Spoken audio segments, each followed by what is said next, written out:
Hello, my name is Sid Stewart. This is Dr. Stewart Productions. We're going to take a little tour around the beautiful Sea of Galilee and try to relate some Bible information. This is really a wonderful body of water in the north part of Israel. And from the map you'll see in a minute, it's circular in shape.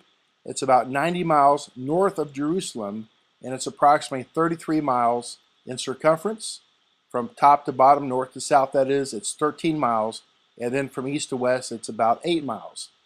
In the middle, you have a maximum depth of about 141 feet. And this beautiful lake is the water reservoir for all Israel. This is where they get their fresh water. It's also the second lowest lake in the world, and the lowest lake is the Dead Sea just south of this a little bit.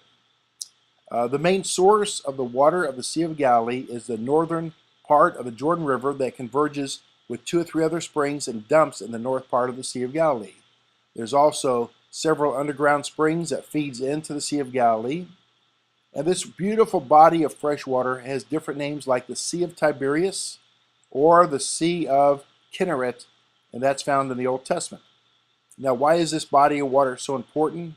Well, you know, this body of water is important because Christ did so many wonderful miracles in this general area.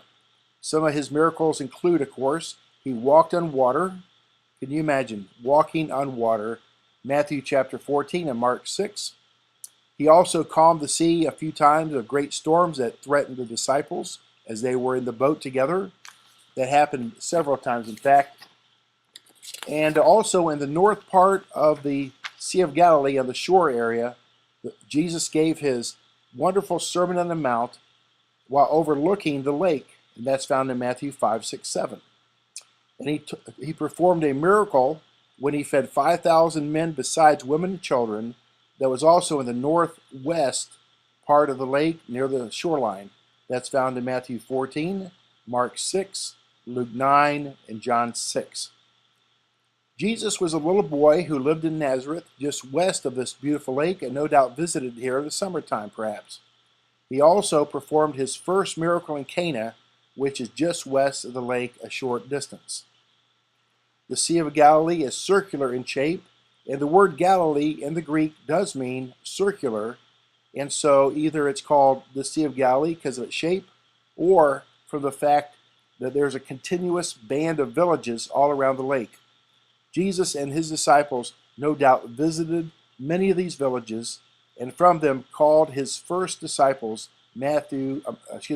Peter, Andrew, James, and John. Nathanael also lived in this area, so most of his disciples came from the Galilee area.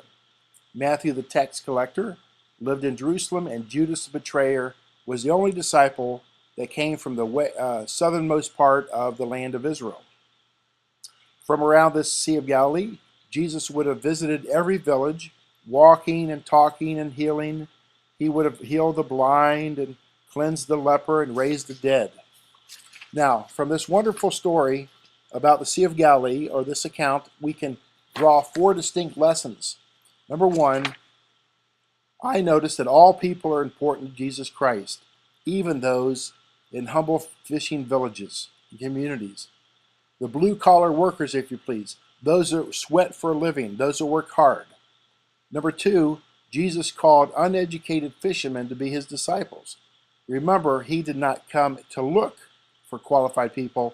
He just came to help find people that would be willing to follow and learn.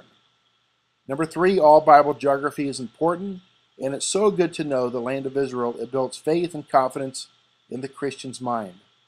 And all these miracles are recorded in the Gospels are historical facts, not myths, not legends. Christ really existed. He really taught people, and he really performed the miracles that he performed.